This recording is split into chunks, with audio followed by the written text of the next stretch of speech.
Good afternoon, it is 4:45pm. I'm Jamie and these are your Solent Sports News headlines.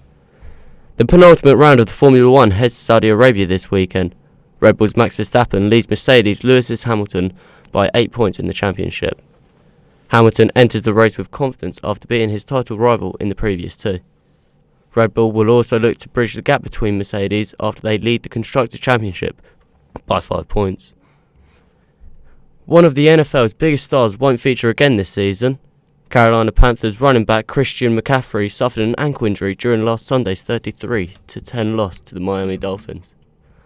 He has missed 23 games in the last 2 seasons, ever since he signed a 4-year contract in 2019 to make him the highest paid running back in the league. Ralph Rangnick has taken charge despite mixed reviews between fans. He will be available for the Crystal Palace match away at Selhurst Park. Here's what the Red Devil supporters think of his appointment. Fifth.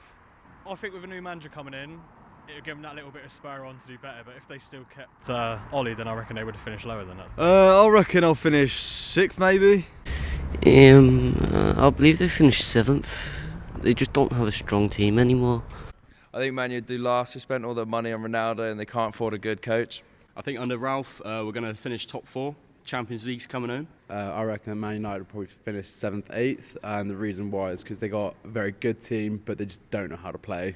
4th, because of the managerial appointment. They've done it just in time. Otherwise, if Ollie was there, they would probably finish below Champions League spots. Giannis Antetokounmpo was head and shoulders above the opposition last night. The Greek freak helped guide the Bucks to a victory over the Hornets with an incredible 40 points, 12 rebounds and only 1 assist away from the triple-double. This continues the Bucks' climbs up the standings, with them hopeful of an NBA Finals victory this year. Tiger Woods has said he will not play on the tour full-time again. The 15-time major champion was involved in a car crash accident in February in which he nearly lost his right leg. For the first time Woods feels like he can only play 1 or 2 events per year. Fellow golfer and 4-time major champion Rory McIlroy said Woods deserves to do what he wants.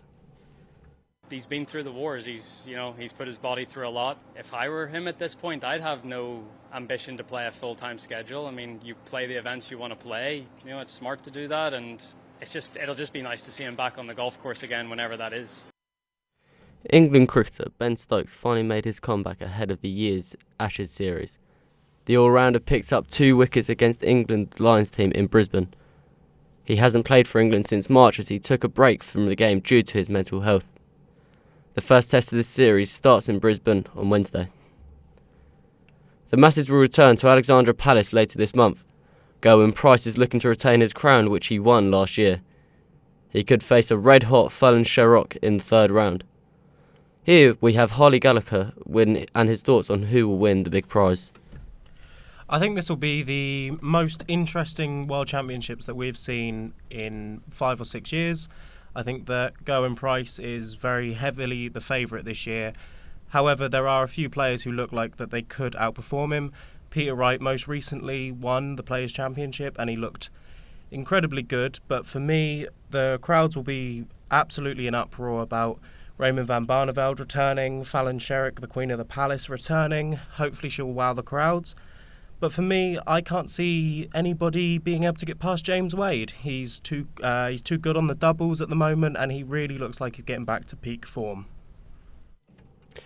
The Women's Tennis Association has suspended China from hosting any tournaments. The whereabouts of Chinese player Peng Shuai has been a mystery ever since she claimed that she was sexually assaulted by China's vice president. She has been on the 2 video calls with the International Olympic Committee. That's all from us now. I'll be back in an hour.